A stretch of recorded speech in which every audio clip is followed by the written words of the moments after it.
இருங்க இருங்க இருங்க இருங்க டகால்னு வால்யூம் கில்யூம்லாம் தட்டி விட்டு ஐயோ சிஸ்டமில் ஏதோ மிஸ்டேக்கு அப்படின்னு தான் நினச்சிங்க.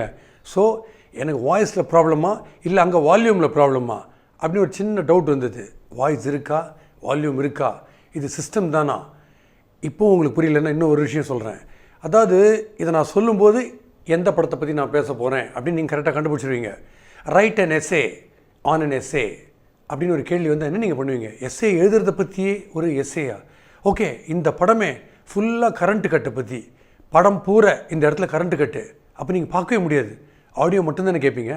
இப்படி பல விஷயங்கள் குழப்பும் போது உங்களுக்கு கண்டிப்பாக தெரிஞ்சிருக்கும் இது யாரோ ஒரு க்ரியேட்டிவ் பர்சன் க்ரியேட் பண்ண ஒரு க்ரியேட்டிவிட்டியை பற்றி தான் இந்த படம். இதில் கதை இருக்கா, திரைக்கதை இருக்கா, வசனம் இருக்கா, இயக்கம் இருக்கா அப்படின்னு கேட்குறதுக்குள்ளே நீங்கள் அப்படி எகிரி குதிக்கிறீங்க.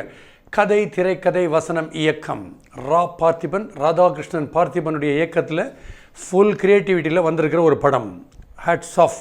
எதுக்கு சொல்லணும் அப்படிங்கிறது தான் இந்த விமர்சனத்தை முடிக்கும்போது நீங்களே புரிஞ்சுப்பீங்க.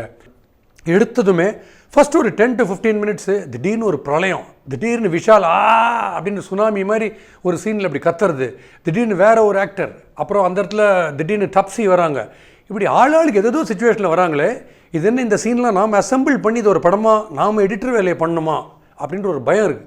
ஒன்றுமே புரியாமல் நானே முடிய பிச்சுக்கிற ஸ்டேஜுக்கு போயிட்டேன்னு பார்த்துங்களேன். கிட்டத்தட்ட ஒரு 15-20 மினிட்ஸ் கழிச்சு தான் தெரியுது ஒரு ஸ்டோரி டிஸ்கஷன் நடக்குது, எப்படி ஆரம்பிக்கலாம் கதையன். ஸோ அங்கேருந்து ரொம்ப ப்ரில்லியண்ட்டாக அதை மவுண்ட் பண்ணி டென்ஷனை ரொம்ப அழகாக எடுத்துகிட்டு போகிறார் பார்த்திபன். வெரி வெரி நாவல் அட்டெம்ப்ட்டு. அதுவும் தமிழ் இண்டஸ்ட்ரியில் ஒருத்தர் இப்படி ட்ரை பண்ணிருக்காருன்னா கண்டிப்பாகவே குடோஸ் டு பார்த்திபன். சரி, இந்த படத்துடைய சப்ஜெக்ட் என்ன? நான் எப்படி சொல்ல முடியும்? அவரே ஸ்டோரி இல்லைன்ட்டார், பார்த்திபனே ஸ்டோரி இல்லைன்ட்டார். பட் எனக்கு ஒரே ஒரு அர்த்தம் தான், கதை இல்லை அப்படின்னு சொல்லும்போது பார்த்திபன் இந்த படத்துடைய டைட்டில் திரைக்கதை, வசனம், இயக்கம்னு இருந்தால் இன்னும் பெட்டராக இருந்திருக்காது. கதையை நீங்கள் ப்ராக்கெட்டில் போட்டுருக்கலாம்ல. ப்ராக்கெட் போடுறதே எனக்கு பிடிக்காது, அது டைட்டிலாக இருந்தாலும் சரி அப்படின்னு அவர் சொல்கிறது எனக்கு புரியுது. எவ்வளவோ டேரக்டர்ஸ் வந்து கதை, திரைக்கதை, வசனம், இயக்கம்னு போட்டால் கூட அதில் கதை இல்லைன்னு யாருமே ஒத்துண்டதே இல்லை.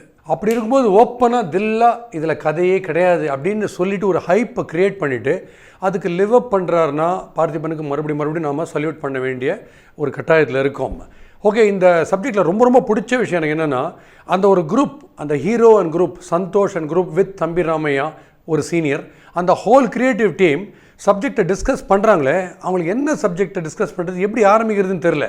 பட் அவங்களுக்கு அந்த டிஸ்கஷன்லேயே இன்புட்ஸ் எப்படி கிடைக்குதுன்னா, directors and assistant directors face பண்ணுற பிரச்சனைகள் பர்சனல் லைஃப்பில் அந்த டிஸ்கஷன் நடக்கும்போது பர்சனலாக எவ்வளோ சாக்ரிஃபைசஸ்லாம் பண்ணுறாங்க அசிஸ்டன்ட் டேரக்டர்ஸ்லாம். ஸோ இந்த விஷயங்கள்லாம் உங்களுக்கு காமிக்கும்போது அது கதை இல்லை, பட் கதை உருவாகிற ஒரு கதை அப்படிங்கிறத ரொம்ப ப்ரில்லியண்ட்டாக காட்டுறாரு. ஸோ ஸ்டோரி டிஸ்கஷனுக்கு ஆம்பியன்ஸு இன்புட்டாக ஹெல்ப் பண்ணுது. அதே சமயத்தில் நாம் டிஸ்கஷனையே பார்க்க முடியாதுன்றதுல கொஞ்சம் கேர் எடுத்துட்டு அந்த டிஸ்கஷனை விஷுவலாக சில ஸ்டார்ஸை வச்சு சீன்ஸாகவே காமிச்சிடுறார் பார்த்திபன். ஸோ அங்கே தான் அவருடைய க்ரியேட்டிவ் ஜீனியஸு டாப் லெவலில் இருக்குது. மறுபடியும் அவருக்கு சல்யூட் அடிக்க வேண்டிய ஒரு கட்டாயம் திருப்பி வருகிறது. ஸோ இந்த சப்ஜெக்ட் மேட்ரு இப்படி போயிட்டுருக்கு. இதை வந்து ஒரு ஜஸ்ட் டிஸ்கஷன், இது மிஞ்சி போனால் ஒரு ரேடியோ ட்ராமாவாக தான் நம்மளால் கேட்டு ரசிக்க முடியும் அப்படிங்கிற ஒரு விஷயத்தை விஷுவலாக உங்கள் கண்ணு முன்னாடி கொண்டு வந்து இது தான் ட்ரெண்ட் செட்டர், இப்படி ஒரு அட்டெம்ப்ட் இருக்குது, எதுவுமே இல்லாத விஷயத்தை எப்படி இருக்கிற மாதிரி காமிக்க முடியும் அப்படிங்கிறத ரொம்ப அழகாக காமிச்சிருக்காரு. அங்கங்கே ஆக்டர்ஸு அந்த க்ரியேட்டிவ் டீமில் நடிக்கிறாங்க பாருங்கள், அவங்கவுங்க பார்ட்டை ரொம்ப நல்லா பண்ணுறாங்க. இது கிட்டத்தட்ட எனக்கு ஒரு பர்சனல் எக்ஸ்பீரியன்ஸ் எப்படின்னா, ஒரு டாக் ஷோ விஷுவலாகவே ஒரு டாக் ஷோ பண்ணுறத ஒரு ஃபிலிமாக எடுத்தால் எப்படி இருக்கும் அப்படின்னு ஒரு ஆஃபர் எனக்கு வந்தது. ஏன்னா எட்டி மர்ஃபி ரான்னு ஒரு படம் பண்ணியிருக்காரு. அதில் எட்டி மர்ஃபி மேடைக்கு வந்து ஒரு டாக் ஷோ ஒன்று பண்ணுறாரு. அது லவ்வை பற்றி, மேல் ஈகோ, ஃபீமேல் ஈகோ பற்றி. பட் அதையே ஒரு ஃபிலிமாக எடுக்கிறாங்க, ஃபிலிமாக எடுத்து ரிலீஸ் பண்ணியிருக்காங்க. இந்த படம் பார்த்தீங்கன்னா கிட்டத்தட்ட இந்த படத்துடைய ஐடியா அப்படி இருக்கிற மாதிரி தோணும்.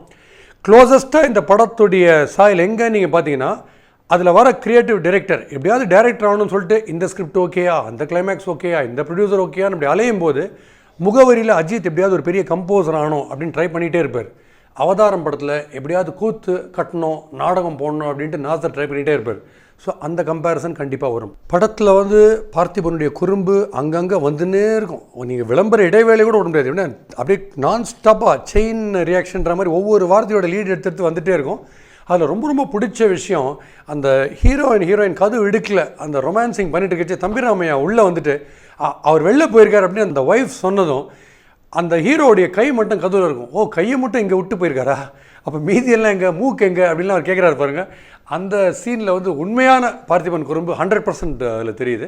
ப்ளஸ் ஒரு கல்யாணமான ஒருத்தர் அந்த டேரக்டர் அவர்கிட்ட ஒரு பொண்ணு வந்து லவ் லெட்டர் கொடுக்கும்போது ஒரு பிளாங்க் பேப்பரை கொடுக்குது. ஸோ அந்த மாதிரியான இன்ட்ரெஸ்டிங் ட்விஸ்ட்ஸு அதெல்லாம் ரொம்ப அழகாக சில விஷயங்களை கவிதை டைப்பில் சொல்ல வேண்டியதை ஒரு சின்ன விஷுவலில் ரொம்ப அமங்கலமாக சொல்லிட்டு போகிறார் பார்த்திபன். அண்டு மியூசிக்குக்கெலாம் பெரிய ஸ்கோப் இல்லை, சாங்ஸ் எல்லாம் இருந்தால் கூட அந்த கதையை டிஸ்டர்ப் பண்ணாத அளவுக்கு 2 hours and 8 minutes உங்களை பார்த்திபன் ஹோல்ட் பண்ணுறாரு.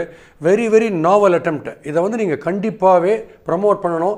இது என்ன புதுசாக பண்ணியிருக்கார் அப்படின்னு பார்க்குற ஒரு ஆவலோடு நீங்கள் போனீங்கன்னா 100% சாட்டிஸ்ஃபேக்ஷன் உங்களுக்கு கண்டிப்பாகவே இருக்கும்.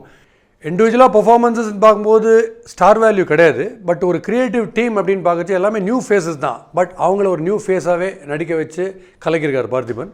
தம்பிராமையா வந்து ஒரு சீனியர், அவர் எக்கச்சக்க பொட்டன்ஷியல் அவருக்கு இருக்குது. ஆக்டிங்லன்னு இல்லை, அங்கே க்ரியேட்டிவ் கான்ட்ரிபியூஷன்லேயே நிறைய பொட்டன்ஷியல் இருக்குது. அவர் எமோஷனல் ஆகும்போதும் சரி, வாய்ஸ் கிராக்ஸ் அடிக்கும்போதும் சரி, அவருடைய எக்ஸ்பீரியன்ஸ் ரொம்ப அழகாக காமிக்கிறாரு. அவர் ஒருத்தர் தான் அங்கே நோன் பர்ஃபார்மர். அங்கங்கே கிராஃபிக்ஸ் டைப்பில் பார்த்திபன் வந்துட்டு இந்த படத்தை என்ன ரூட்டில் போகுது அப்படிங்கிறத நமக்கு கொஞ்சம் கைட் பண்ணிட்டு சின்னதாக ஒரு நக்கல் அப்படி போயினே இருக்கார். ஸோ அதுவும் ரொம்ப ப்ளசண்ட்டாக இருக்குது. ஸோ டுவர்ட்ஸ் தி எண்டு ஒரு சான்ஸுக்கு ட்ரை பண்ணுறாங்க அந்த க்ரியேட்டிவ் டீம். இவங்களுக்கு கிடச்சிதா இல்லையா, ஃபெயில் ஆகிறாங்க. கடைசியில் பர்டிகுலர் கிளைமேக்ஸில் ஒரு சின்ன டிபேட் வருது. இந்த கிளைமேக்ஸ் இப்படி இருக்கலாமா கூடாதுன்னு ப்ரொடியூசரோட. ஸோ இப்போ ப்ரொடியூசர் இந்த சப்ஜெக்ட்டுக்கு ஓகே சொல்ல போகிறாரா இல்லையா அப்படிங்கிறச்சே கிட்டத்தட்ட அந்த ஹோல் க்ரியேட்டிவ் டீம் ஒரு ஃபோன் காலுக்கு வெயிட் பண்ணிகிட்ருக்கு. கிளைமேக்ஸில் அந்த ஃபோன் வருது, ஓகே சொல்லிட்டாங்களா இல்லையா. அந்த இடத்துல தான் இன்ட்ரெஸ்டிங்காக மறுபடியும் ஒரு ட்விஸ்ட் கொடுக்குறாரு டைரக்டர். எல்லாத்தையும் இப்பயே சொல்லிட்டா எப்படி அப்படிங்கிற மாதிரி கிடையாது. அந்த ட்விஸ்ட் என்னங்கிறத நீங்கள் போய் பாருங்கள்.